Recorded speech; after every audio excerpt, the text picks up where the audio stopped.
we need to discuss on user-defined exceptions.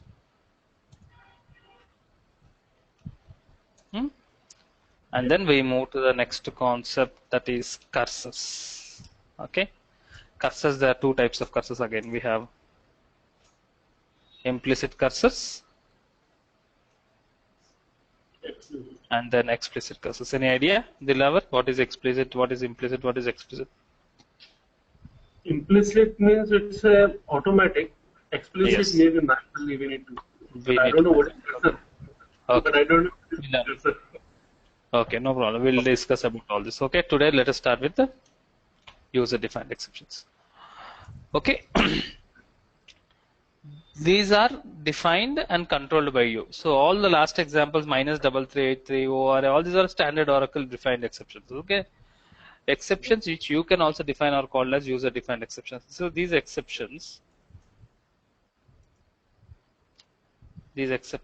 are defined and controlled by the user. Okay, exceptions which are defined and under the control, it is in your control.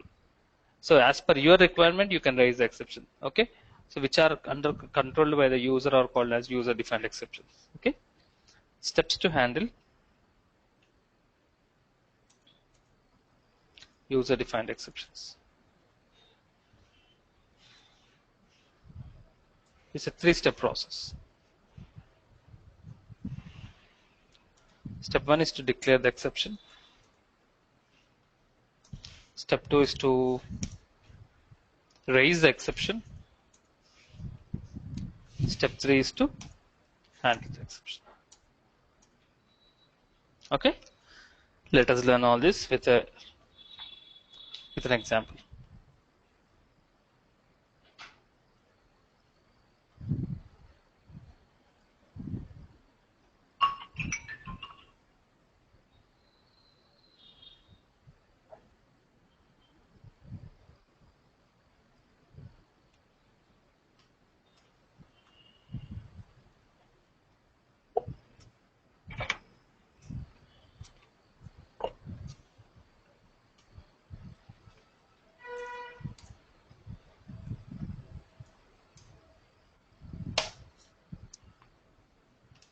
Static message welcome, and then I want to display the salary. So select sal into vsal. Obviously the variable name is vsal from the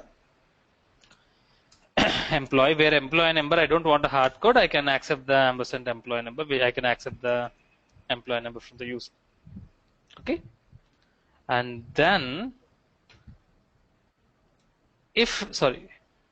generally we print, once I get the salary, I want to print the salary. To print the salary, Jamal we write dbms underscore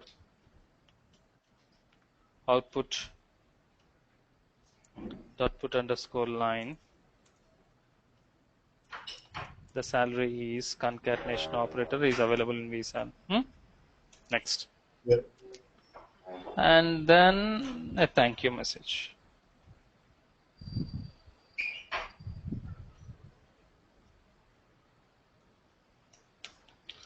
Followed with end. So the point is, I want my exception to be raised. If the salary amount is greater than 2000, so if the variable value v underscore sal, the value in the variable is greater than 2000, then raise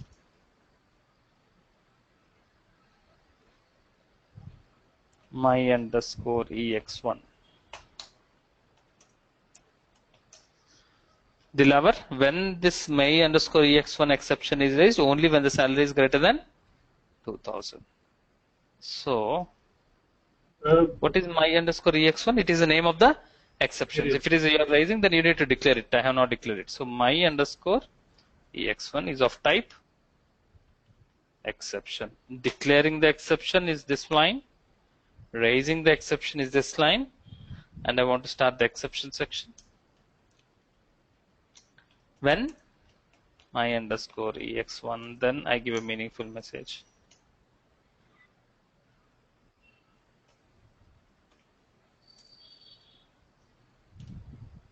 The salary is too high. Is some message which I want to give it. And the processor. Try to understand the logic in this program. When I run this program, program executions first, it will accept the end user. So accept the ampersand operator. So I'll get output, enter value for employee number. Am I right? Cursor will ask for the employee number. Okay. Let's say I'm passing an employee number 7369. If I'm passing an employee number 7369, then what happens? Program execution starts from begin. Jamal, first welcome is printed. Salary of 7369 is stored into the local variable vsal. So the vsal value will have initialized with 800. If statement is 800 greater.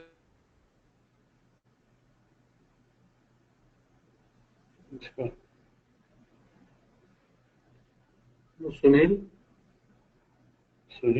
Condition is false. Exception is not raised. The salary is 800, so exception is not raised for the employee number 7369. Sunil? Hello? 1 minute. Look at this. Yes. There was a disturbance while you were explaining. We didn't hear you. Okay. It was not clear? Yes. Okay. When I run this program, okay, first, as we have used ampersand operator, it will prompt for entering the value for employee number. If I pass 7369, then the program execution starts from begin. First, welcome is printed. Isn't it, Jamal? Yes. And then the salary of 7369. What is the salary of 7369? Have a look at this. What is the salary of 7369? Salary is 800. So the local variable v underscore sal will be initialized with 800. 800 greater than 2000. Condition is false. Exception is not raised.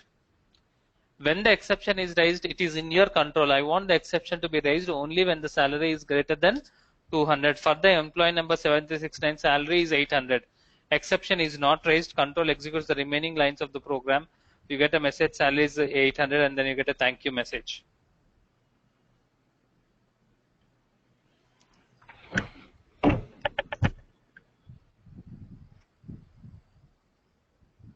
Seven 369. What is the message you're getting?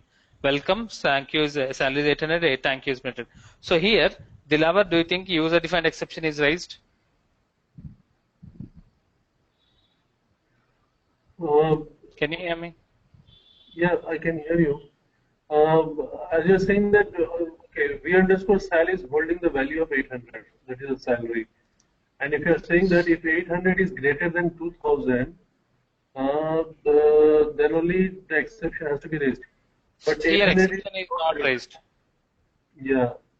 When the exception is raised, only when the salary is greater than 2000. Let us run the program one more time with an employee number having salary greater than 2000. Let's say I'm passing something like 7902, whose salary is 3000.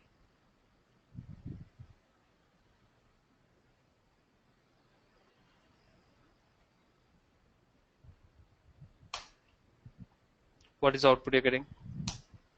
Welcome, and you're getting a message salary is too high. That means line number 20 has been executed. What exception is raised? My underscore expan exception is raised. It is a user defined exception because you are explicitly raising the exception by using raise statement. Raise statement is used. Raise is a command which is used to raise the exception. Raise followed by the exception name which you want to raise.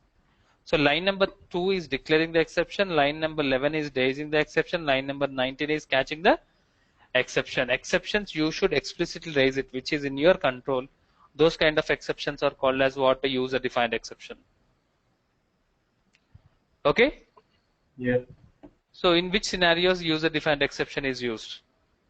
For example, you go to an ATM, you want to withdraw the amount, so that there will be a limit, isn't it? In one day you can withdraw a maximum of 700 rupees. Agree? Yeah. Okay. Let's say the limit is 20,000. If you enter something like 50,000, do you get the amount? You get a message saying that limit has been exceeded. Agree? Yeah. So when so control will not execute the actual lines of code. Instead, control jumps to exception section, giving a meaningful message saying that the amount what you have entered is exceeding the limit, and then you get the card out. So in future, let's say, can you change the salary if, so let's say, if the amount entered is less than 20,000, you get an actual code and then you get the cash. So which is in your control. So when you want the exception to be in your control, in that case, we go for a user-defined exception. Clear? Yeah, this exception is a data type. No, it is not a data type. It is of, this is how you should declare the exception, like how you declare a variable, like how you declare a variable A is of varchar2, A salary is of number. In the same way, this is how you should declare an exception. Exception is a keyword. Like varchar2 number is of data type, but this is not a data type, but it's a keyword which is a used for declaring the exception. Okay? Okay. To close Clear the about if, we need to have and if. every if should have and if mandatory. Every if should have then also. Okay? If condition, then and every if. Okay? If I want to give another if along with that, and if after and if I give one more if, it will work? It will work. It will work. You want if like this? Yeah. Yeah, you can do that. You can also write else also. If then else. You can write some lines of code. If then else also. Normal coding practice. Okay? Control structures. Clear, Dilavar? Yeah. So these exceptions which are in your control are called as a user-defined exceptions. So there are three types of exceptions: predefined, non-predefined, and user-defined. Okay, so everyone we frequently use predefined. We non-predefined is not at all important. So user-defined is important.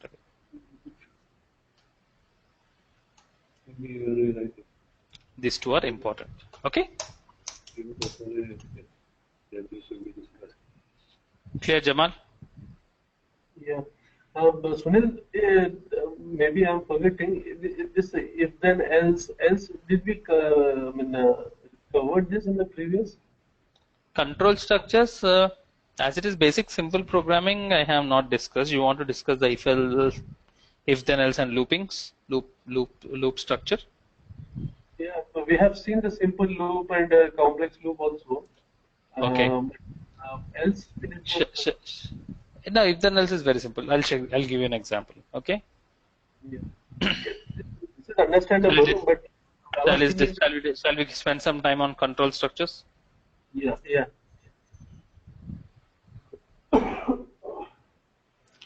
We'll discuss about if then else.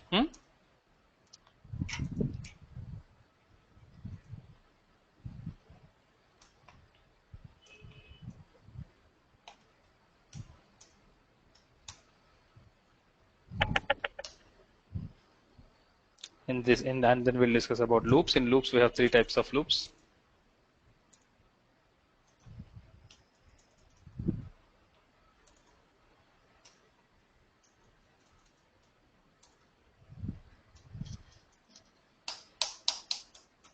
Okay, so start with if then else. Pretty simple.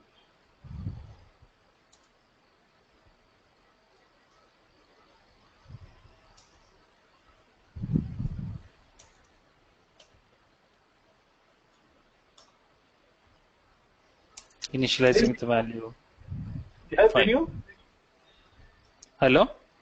Are you using laptop? You have video in that? Camera is there? Hello? You have camera on your machine? Just I'm asking. Yes, I have camera. Okay. So only we are looking at the database only. If we need see you. That's the reason I just. Okay. 1 minute. How will I No, go to generally we don't encourage videos because it will distract the session, isn't it? Yeah, no problem. If Jamal wants to come to you, then he should recognize. Then I'll go to Gachibowli airport and pick him up. He's a very important visitor guest to me. Even though he has to recognize you, no? Even at the airport also. At that time, we'll have a WhatsApp video call. Okay. Yeah, we will plug it in the exception. No issues. So, Jamal, have you done with the shopping?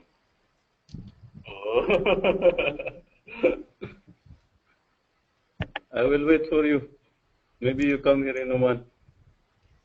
How do you recognize me? Exception raised.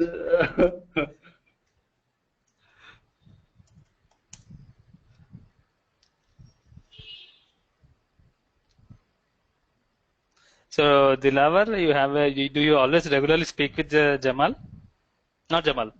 Abbas? Yeah. I mean, we sit in different cabins. In the same floor. Yeah, in the same floor. I mean, next to next cabin. Me and Jamal. Oh, okay.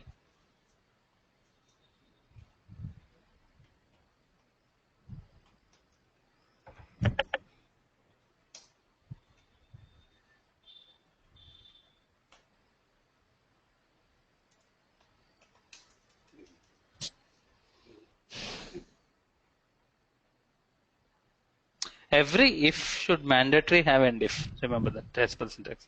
Every if should have then. Okay.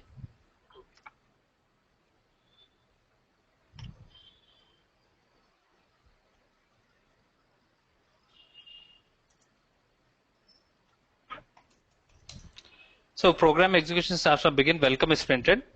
The value of a is 5. 5 greater than 10. Condition is false. When false, I hope you know else block gets executed. Hello 2 is printed. So the output of this program is welcome. Hello 2. Thank you. So else will be false. Then okay. Welcome, hello 2, and thank you. So this is how when the condition is true, the if block gets executed. When the condition is false, the else block gets executed.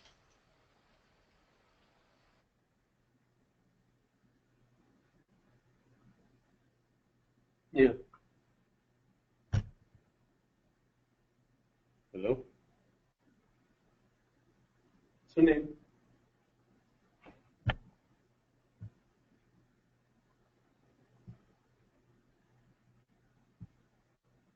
He knows. Message is sent. He also got the message. Yes, I think. Oops.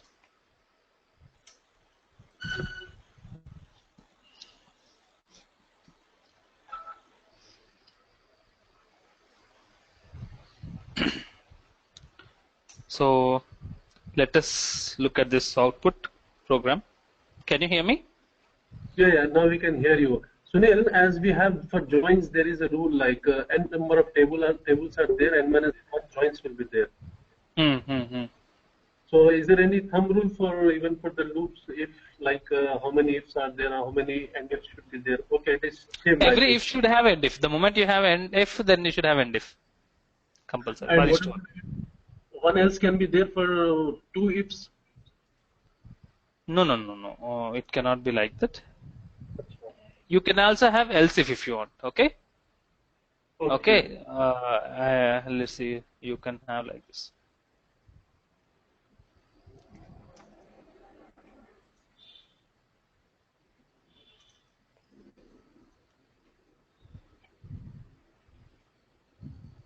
ELSIF. Else. Maybe we could write ELS. That's it. You can have else if. Okay. So ELSIF. Yes, that is how else if. Okay. So if you run this program, welcome is printed. A greater than 10 condition is false. Else part again it checks. A greater than 7 condition is false. Else part hello 3 is printed. One else. So two else is not allowed. No, one else. Two ifs will be there. If in itself, else if. Hello 3. Yes. Okay. Hello 3. Okay. We can have else if. Okay. This is called nested if. So this is one syntax. Okay, Jamal, Dilavar. Yeah, fine. So else cannot be multiple, huh? No, no, no, no. Else can be only. The moment if you write else, lines of code, and then you should write end if. That's it. Okay.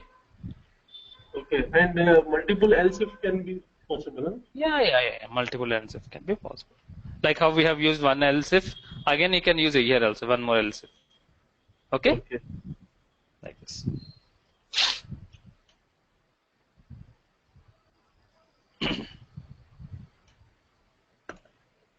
Okay.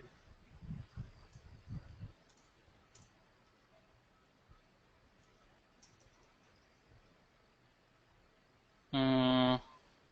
Now, what is the purpose of the loop? Loop is used to run some set of commands multiple number of times, isn't it?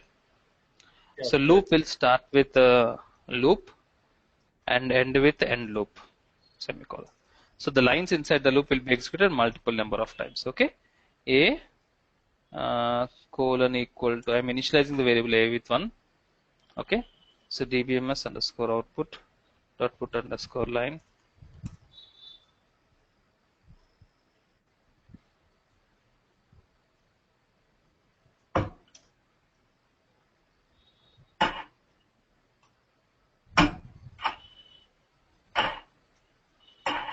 Exit when, okay.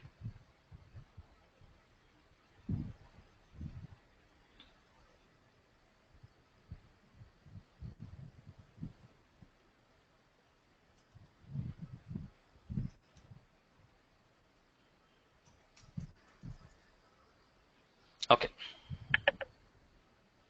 Program execution starts with begin. So welcome is printed. Control enters to the loop. The objective of the loop is to run the statements multiple number of times. Now when I run the program, what will be the output? First, Jamal, tell me the output of this program. First, welcome. Next, hello 1. Hello one, Next, hello 2. hello two, and then thank you. So loop will execute only once. Loop maybe will not execute first of all. What is the purpose of the loop?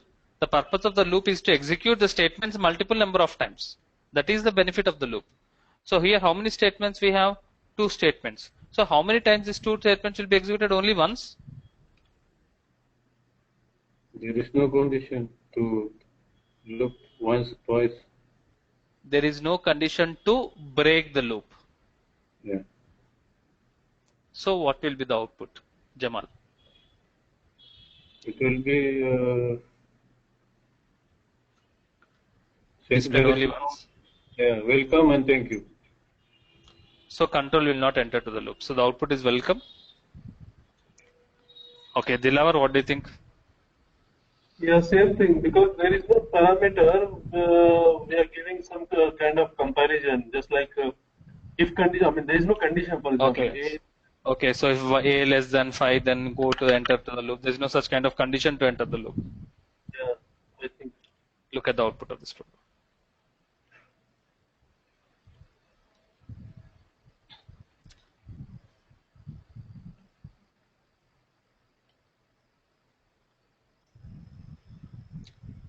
Indefinite loop.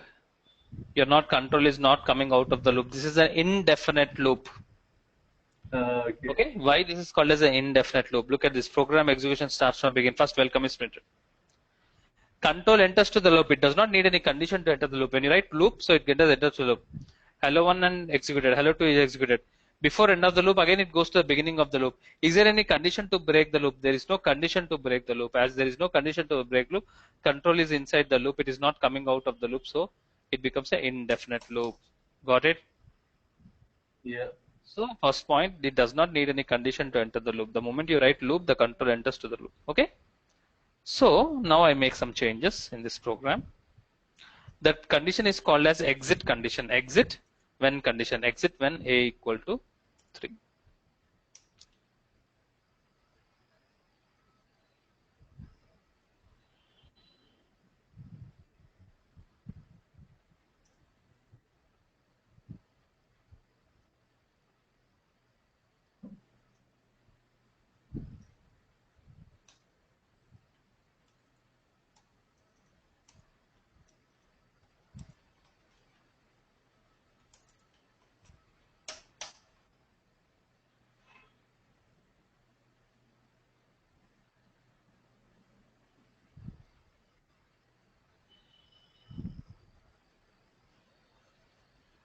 Now what is output? Tell me. First, Jamal, tell me the output. Welcome. Welcome. Then Control enters to the loop. Hello 1, hello 2 is printed. exit when it goes to 3.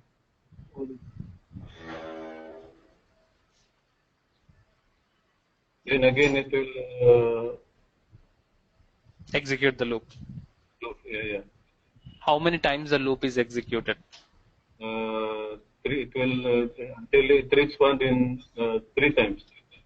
So the hello 1, hello 2 is printed 3 times. Yeah. Dilavar, what do you think? 3 to 1. 1 equals to 3, it will print. 2 equals to 3, Okay. it will this hello 1, hello 2 will be printed, and then it exits when 3 equals to 3, and then it will print thank you. So I think hello 1, hello 2 will be 3 times printed and thank you. Okay, look at the output. Indefinite loop. Again. Now why? Because did I increment the variable A? A is always 1. 1 equal to 3 always false. 1 equal to 3 always false. It will not come out of the loop. Not only just exit when condition. It will come out of the loop when the condition is true. So condition is not at all true. So it becomes an indefinite loop. Okay. Okay. So don't think that a variable A is automatically incremented. It will not automatically incremented. You need to manually increment it. Otherwise it will not increment. Okay. Correct. What, Dilavar? Always you're giving wrong answers. Even Jamal also. Now it is recorded. People will watch us. We should not talk much. Anyway, we will hide this video. We will hide the video now. No. I out of my experience with respect to your interaction on SQL and PL SQL concepts, whatever I have trained you, now I came to know you both are having excellent logical thinking. Thank you. Thank you. Print. These Thank you. statements are because they are recorded, na? Even this gets recorded. Yeah. Now we will put this video.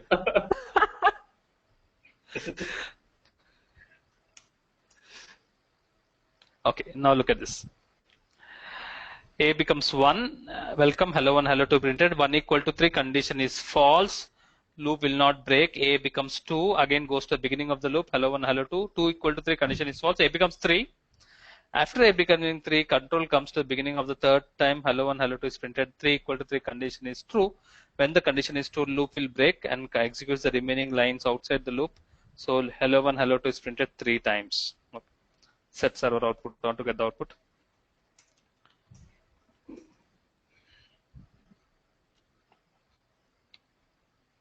Hello 1, hello 2, hello 1, hello 2, hello 2.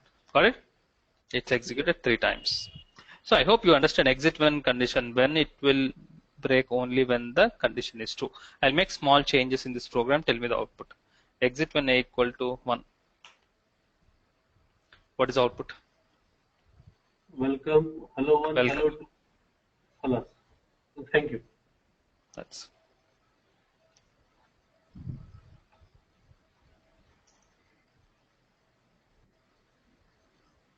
welcome, hello 1, hello 2 is thank you. So when the condition is true, the loop will break. Okay? And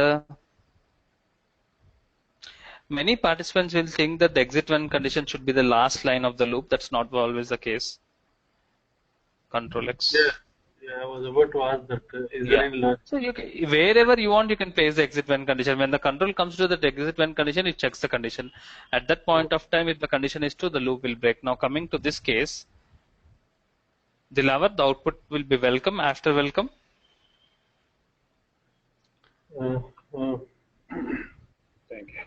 No, it will exit Exit. when. Because the condition I'm verifying I write at the beginning of the loop. So control enters to the loop. The first statement is exit when condition. The condition is true. Control will break the loop.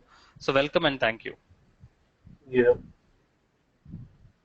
Only one exit will be there, na, Sunil, for each. Only. No, it's not the case. Generally, it's good practice to have exit when condition only once. Okay? Okay? Yeah, correct. Okay. This is And about is there- simple loops. So the point you need to understand that every loop should have, understand the points. Every loop should have end loop as per the syntax. Every loop should have exit when condition. When you don't write exit when condition, it will become an indefinite loop. That is true. And you should make sure the condition is true at one point of time so that the loop will break and then gets executed. Okay. Okay. Yeah. Is there any, any thumb rule is there that when to use if and when to use this one, the Loops. while, yeah, loop and if condition like? Now, if condition is specifically if you want some statements to be executed when a particular condition is true, then we go for if condition. Loops, we use it only when you want some set of statements to be executed multiple number of times. We extensively use the looping concept when we deal about the concept of cursors. At that point of time, we extensively use the concept of loops. If we frequently use it, if you want some statements to be executed based on some condition. Okay? But in if condition, there also we are comparing something. If Yeah. n equals 100, Yes. like that. So here also we are giving the Same. Exit when is something like if only because both needs a condition, but exit when condition we use it inside a loop to break the loop. Okay? Okay. Okay? Yeah. This is what type of loop? Simple loop. Okay? So similarly we have while loop. We don't much use while loop, but let us have a discussion about while loops. Almost the same logic.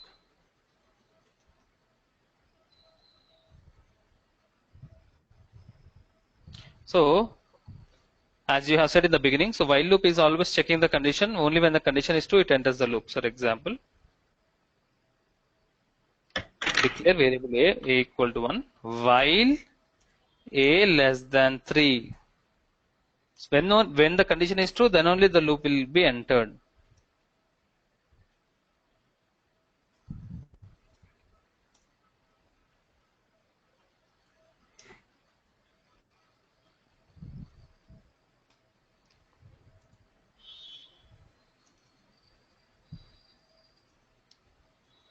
What is the output of this, Jamal?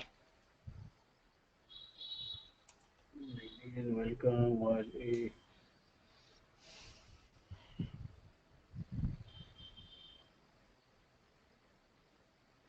welcome. Okay, next.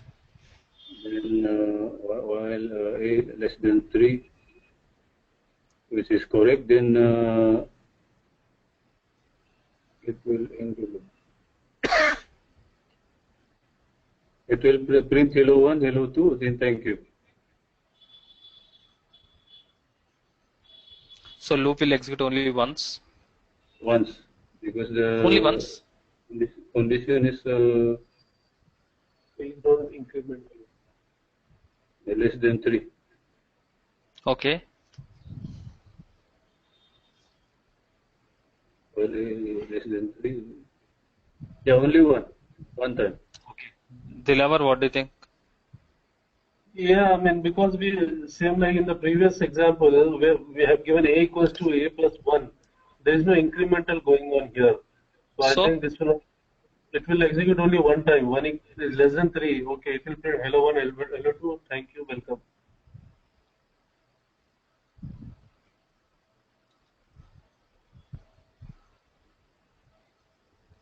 indefinite loop. Again. It becomes an indefinite loop. Now why it becomes an indefinite loop? A less than 3 condition is true. When the condition is true, it enters the loop, executes the statement. Before ends the loop, it again checks the condition. When the condition is true, again it enters the loop. Always is check the condition. Condition is always true. Always control enters the loop. It will not come out of the loop. Correct. Yeah, Okay. correct. So let us close and reconnect again.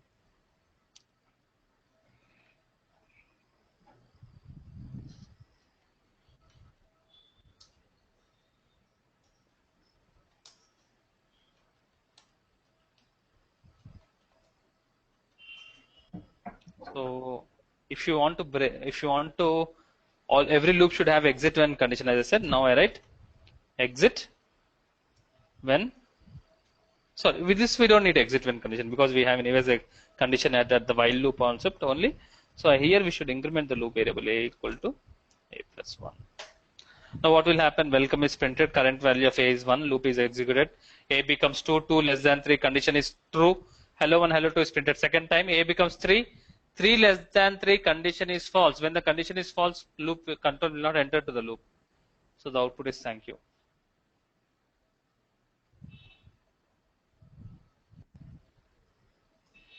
So loop will execute only twice.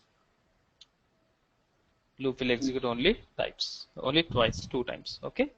So while loop is all about writing the condition at the beginning of the loop. That is called while loop behavior. This is just like we have for if we had end if. For while Yes, we are having, there is no end while. There is no end while. We have loop for end loop. Okay? This is the syntax. We don't have any end while. Okay. Okay. Clear? Dilavar and Jamal. Yeah. Fine. Third type of loops. For loops, which is important. For loops are very important. So when you want the loop to be executed fixed number of times, let's say you want a loop to be executed 5 times, you want the loop to be executed 10 times, you want the loop to be executed fixed number of times. In that case, we go for loops. Yeah.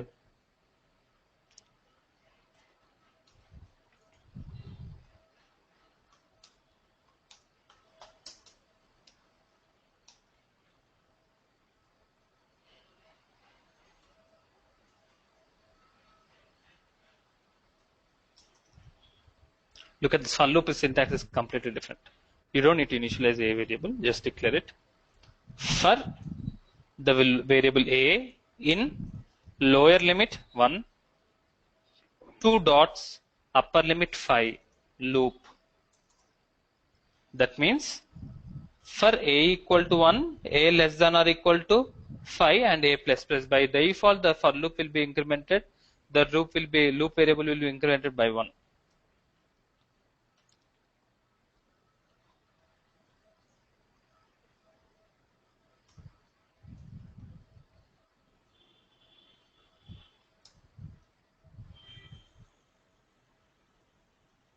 Sunil,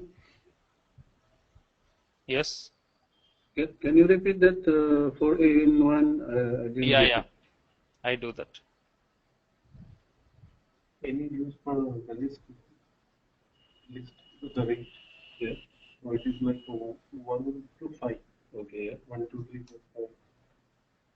So From there, if it is there, the statement will be. first one will go and what it does. Okay. Program execution starts from begin. Jamal, first welcome is printed. Am I right? Yeah. Now, for a, what is a? A is a variable which you have declared. Okay? Okay. In 1, 2 dots, 5. This is the syntax. How many dots you should use? Only 2 dots. That Okay. means 1 to 5. That means how many times it will execute? 1, 2, 3, 4, 5. 5 times the loop will execute. Okay. That means 2. Yeah. That means, okay. You can visualize that too. The range, So like a range. hello 1, hello 2 will be printed 5 times. There is no exit when condition because when you want n number of times to be executed, in that case we go for loops. First time, second time, third time, fourth time, fifth time. Okay, so you should know how many dots you should write. Only 2 dots. Let's say if you write 3 dots, you get an error.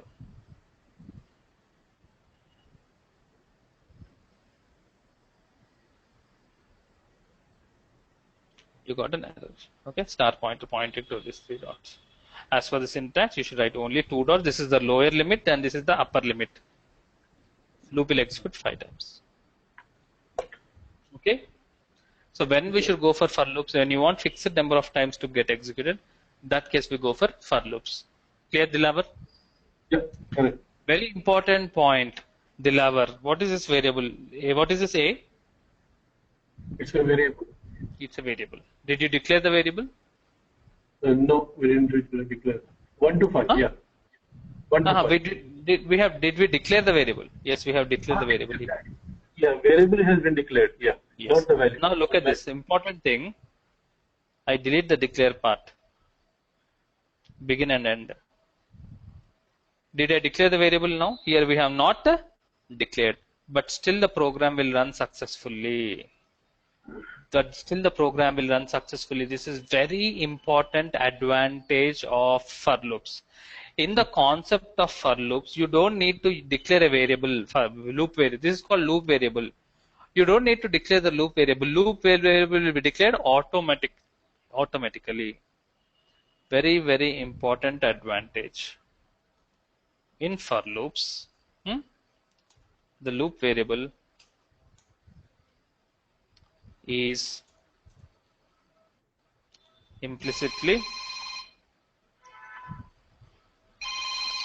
declared. Okay? Give me a minute, please. Yeah.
So I'm back.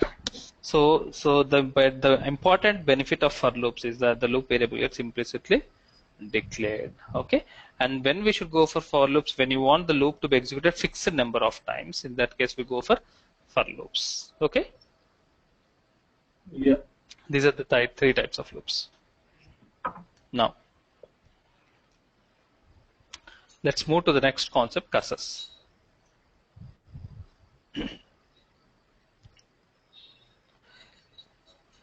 Okay. Yes. User-defined exception is done.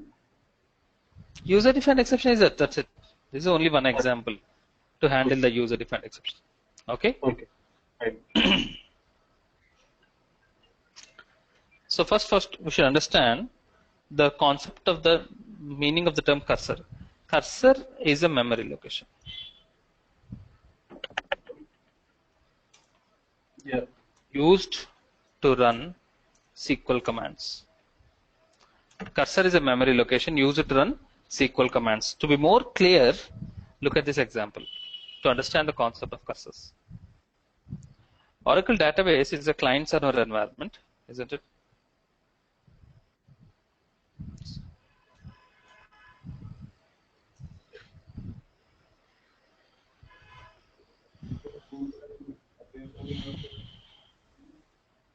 As you know, Oracle database is a client-server environment. Okay. This is a server. When I say server, obviously the database server.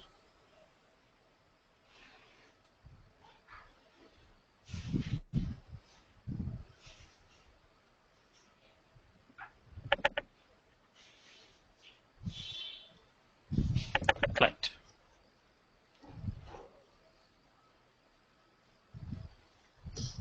Okay. So this SQL developer, SQL star plus stored environment, all this is nothing but the client environment. Okay, fine. Let's say this is the SQL prompt. You're writing an insert command in the SQL prompt. Okay. You write an insert command in the SQL prompt. Now where the row will be inserted, in the client machine or the server machine? The row will be inserted in the server machine. Obviously, because the table is also available in the server machine. So when you create a table, the table will be created in the server machine. So when you write an insert command, the row will be inserted into the server machine. But the point is, don't think that directly the row will be inserted into the table. No. Whenever you write an insert command, and when you write semicolon, to be more clear, I'll now practically show you. Here the table is having 4 rows, and where this table available? The table is available in the server machine. I want to insert a new row, so I write a insert command. Insert into department values. Right now the table is having 4 rows. Now I insert the 5th row, department number 50, department name HR, location as something like HYD. The moment you write a insert command, there is some series of actions which will happen internally. The moment you write a insert command, you need to understand from where you are writing an insert command. We are writing an insert command from the server client machine. And the moment you end semicolon, the moment press enter, first what happens is a memory location is created. A memory location is created. The rows, what values? 50, HR and Hyderabad will be loaded into the memory location. Don't think that the rows will be directly inserted into the table. No. First memory location is created, step 1. The values what you are inserting will be first loaded into the memory location. From the memory location, the row will be inserted into the table. After the row is inserted into the table, what will happen to the memory location? This memory location will be cleared. This memory location will be cleared. After clearing the memory location, then only you get a confirmation message saying that 1 row inserted. 1 row inserted. Steps like opening the memory location, processing the memory location, closing the memory location, all will happen in a fraction of a second. All these things will happen on a fraction of a second, and then you get a message saying that 1 row has been created. Okay. So yes, this memory location which is used for running a SQL command, this memory location which I have just described is called as cursor.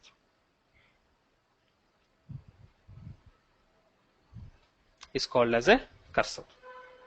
So cursor is a memory location which is used to run SQL commands. I'll give you one more example.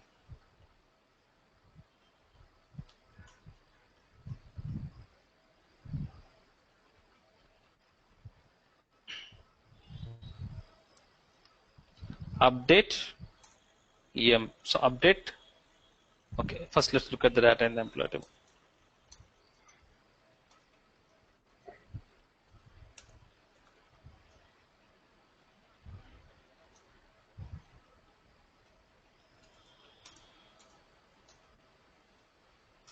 Okay.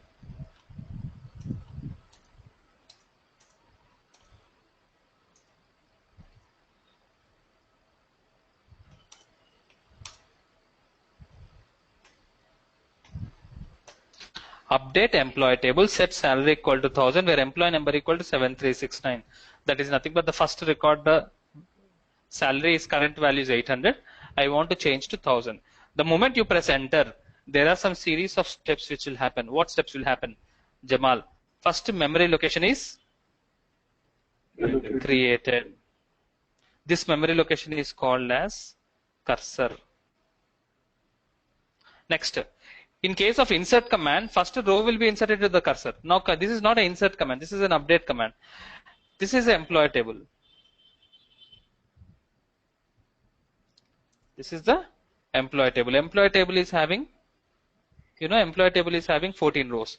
Out of 14 rows, which row is loaded into the cursor? Only which row you want to update? 7369. Only one row will, out of 14 rows, only one row will be loaded into the cursor, and not only one row. Which column you want to update? Set salary equal to 1000. So what is the current value of salary? 800. So only 800 will be loaded into the cursor. Only 800 will be loaded into the cursor. And then this 800 will be replaced with any changes happens in the memory location. So 800 will be replaced with 1000. And then this 1000 again will be updated back into the table. And finally, what will happen to the memory location?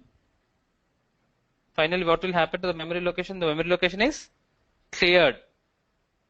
Can you hear me, Dilavar? Yeah. Yeah. The memory location is clear. Only after clearing the memory location, then you get a message.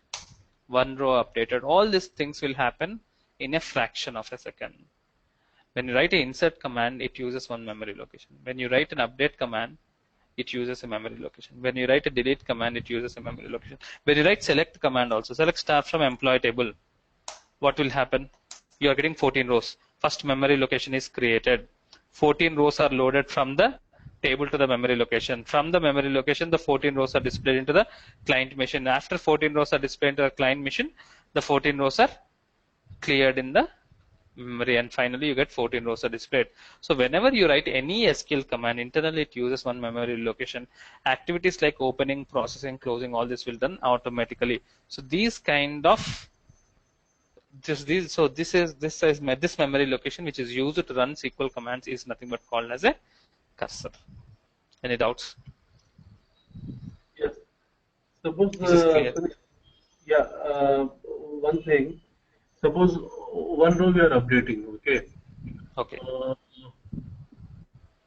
Suppose that table is being updated by multiple users, and every machine, client machine, will have that updating. I mean, that memory location will be created.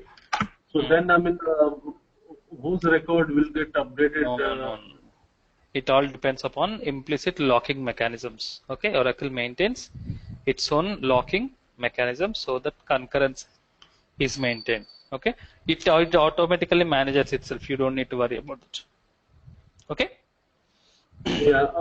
Suppose, I mean, using a procedure, I am calling one table, select star from EM, and that itself I am writing one update also. That one row has to be updated. Updated. Yeah. So it means, first of all, I am calling in that procedure. I am calling the record of the table and then updating it. Meanwhile, Yes. I mean, Other suppose user is also updating the yeah. same So I mean, row. In that case, what happens is, or when an implicit lock is applied, okay, so automatically when you are updating one row, this lock is applied to that particular row. Other user cannot update that particular row.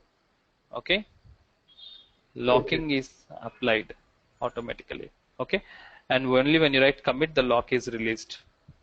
All this locking mechanism is done automatically by Oracle. okay. If I insert one row, I mean, in a table, then if I don't commit it, and other person is trying to, I mean, run a select, so he will not He be will getting. not get that row. He will not get that row. Only committed data will be displayed by other users. Okay. Okay. One more point I want to be very clear. Can a server will be available in Oman? Yeah. And the client location can be in India? Yeah. In that case, where will be the cursor? Will it be in Dubai? Huh? Should be normal. So generally, this is the doubt what I got it when I am learning or when I am reading the books on cursor. So cursor is nothing but, when I say memory location, which is the intermediate memory location. When I say intermediate location, cursor is nothing but RAM of server. Yeah. RAM of the Oracle server. Oracle server will have RAM, isn't it? Random access memory. So Yeah. so in that, it all manipulations will have done on the RAM. So you don't need to worry about this. Okay. Okay. So this is about cursor. There are two types of cursors.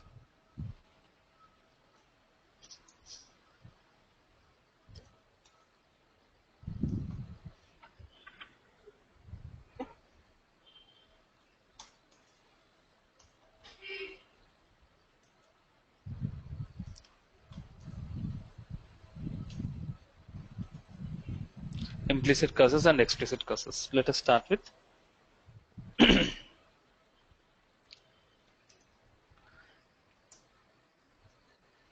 activities.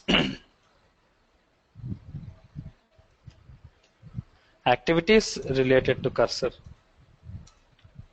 like opening, processing, closing, are done automatically.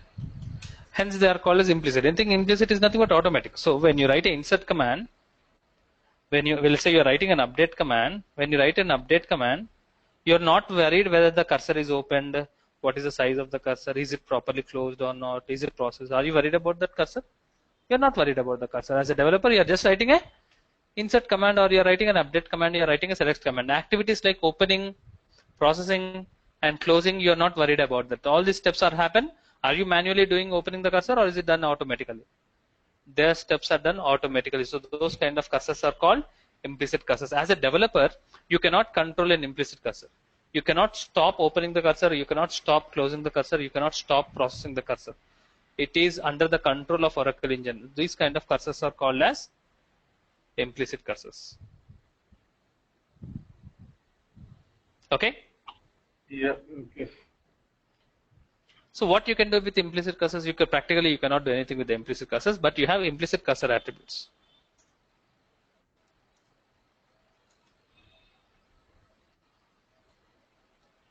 We have implicit cursor attributes. Using, let us discuss about these implicit cursor attributes. First one is SQL %font. Sorry, SQL % is open. We have 4 attributes.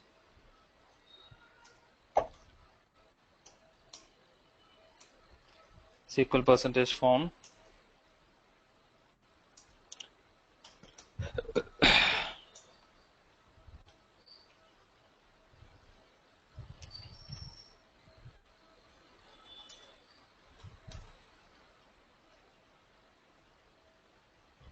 We have 4 implicit cursor attributes: % is open, % found, % not found, and % row count. Okay, so you can do these attributes helps for the developers who are writing a PL SQL programming. Now, how can we use these attributes, and what is the purpose of attributes? Let us discuss. To start with, SQL % is open.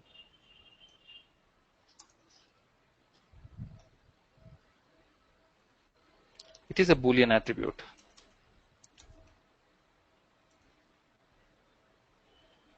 When I say it is a Boolean attribute, it returns only 2 values, either true or false. But the point is, it always returns false. Why it always returns false, I'll explain that later. SQL % found, Boolean attribute.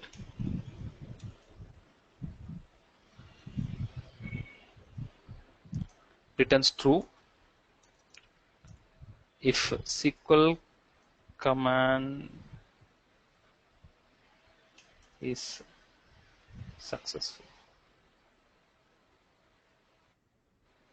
Returns false if SQL command fails.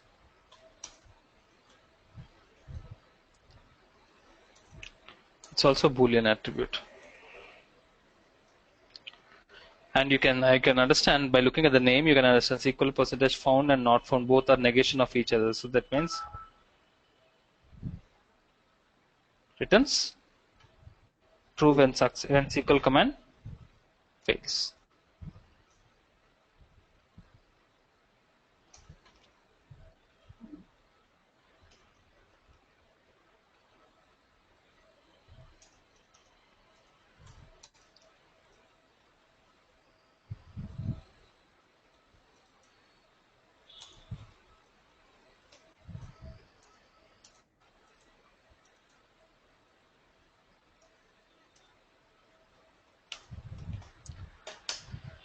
Returns number of rows processed by the fetch statement. These are 4 implicit cursor attributes. Okay. Now, how can we use these attributes? Let us practically understand this with examples. % is open, we don't at all use it because it always returns false. When it is always returning false, there is no logic in using this % is open. When it is Boolean attribute, actually it should either return true or false. But coming to % is open, it always returns false. I'll explain why it always returns false. Okay. Let us start with SQL % found. It's a Boolean attribute. It may return true or false depending upon the SQL command. Look at this. You have time? Yeah, we have. Shall we continue? Okay. Yeah, we can. Look at this.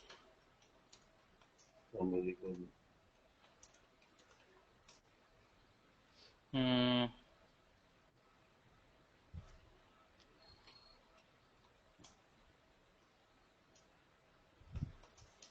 I write an update command.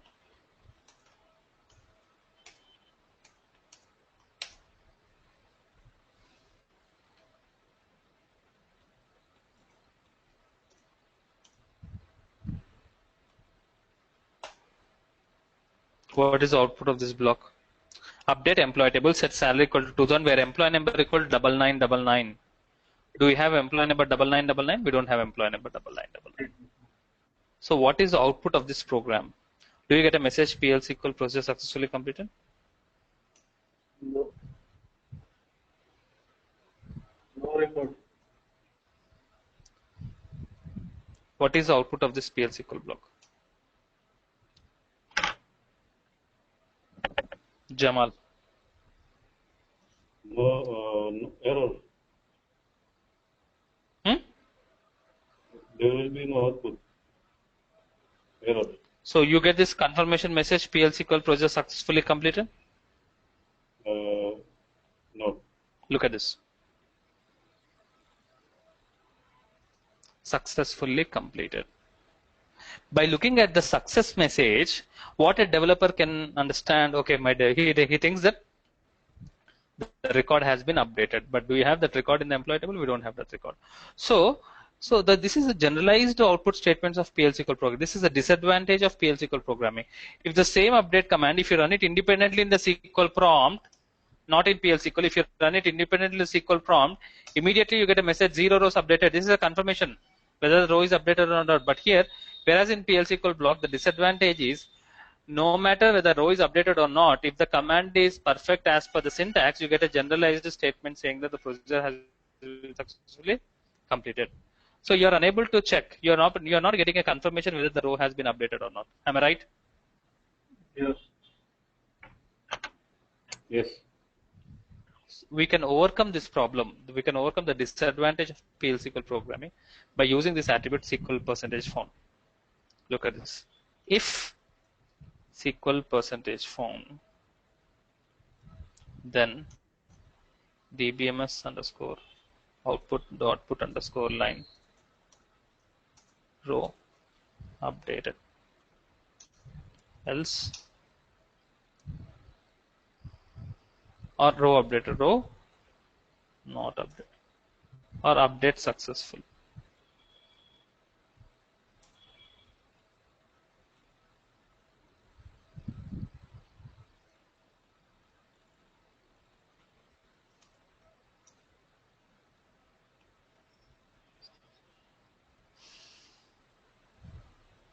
Every should have.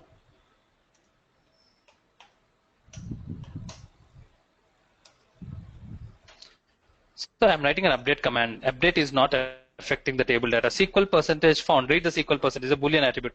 Returns true if the SQL command is successful. Is that SQL command successful? It is not successful. So it returns false. When it returns false, the else part will be executed. Update not successful.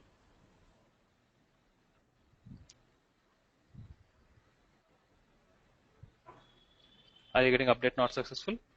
So are you able to, so let's say when you're writing some set of 100, when you're writing a program of 100 lines of program, somewhere at line number 50, you write an update command where it's a very critical update command.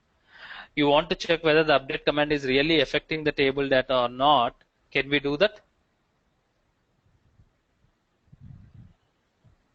Yeah.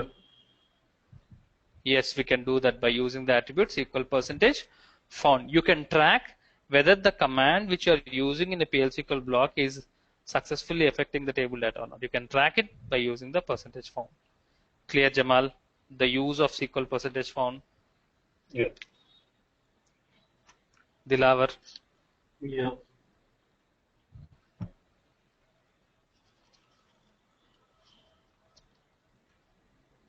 This is example of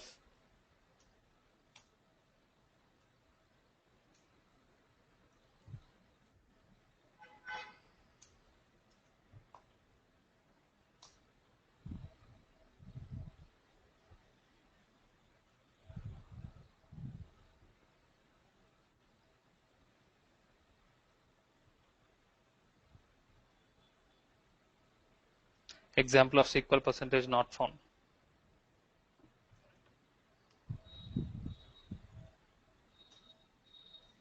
Found and not found are opposite to each other, so you can understand the negation to each other. When I write not found, here I should write update not successful.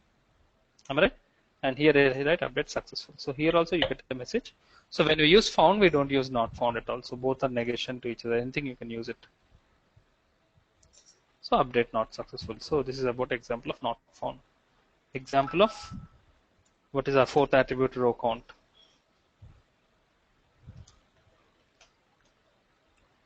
Row count, if you look at the explanation what I have given for row count, it returns the number of rows processed by the fetch statement. Look here.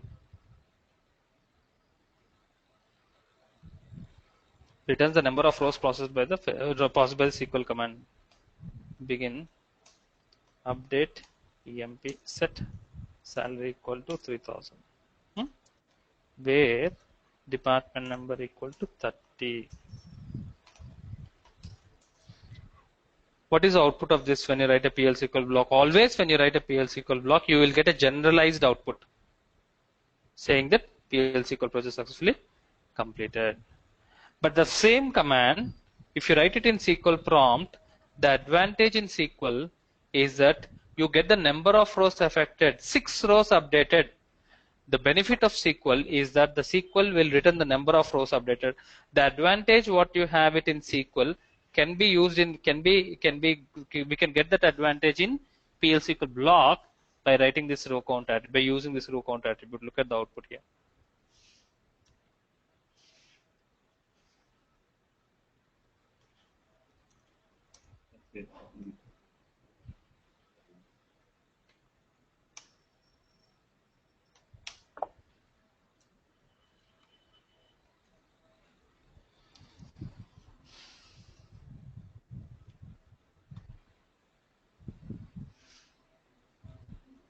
Six rows updated. You're getting 6 rows updated. The advantage of SQL, are you able to get the same advantage in PL SQL by using the row count attribute? Row count will track how many rows has been updated. That is possible by using the attribute called row count. Is this clear about the fourth attribute? Is this clear about the 3 attributes, percentage found, not found, and row count? Yeah. Dilavar? Yeah. So this can be given as a part of percentage. This can be given in part of a procedure. Yes. Yes. You can do that. Percentage is open. The problem is open. So actually,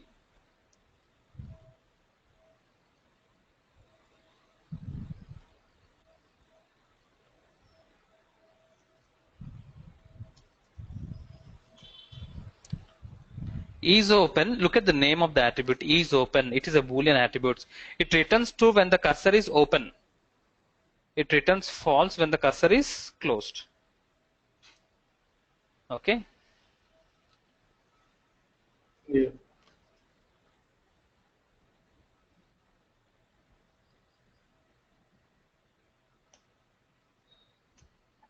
If SQL percentage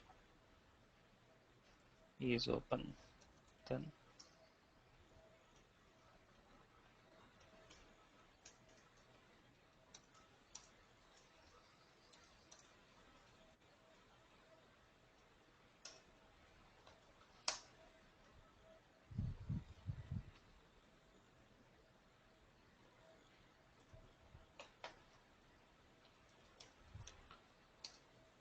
look at the output. Begin. First update command gets executed. How to execute the update command? Memory location is opened, memory location is processed, and finally what will happen? Memory location is closed. Agree?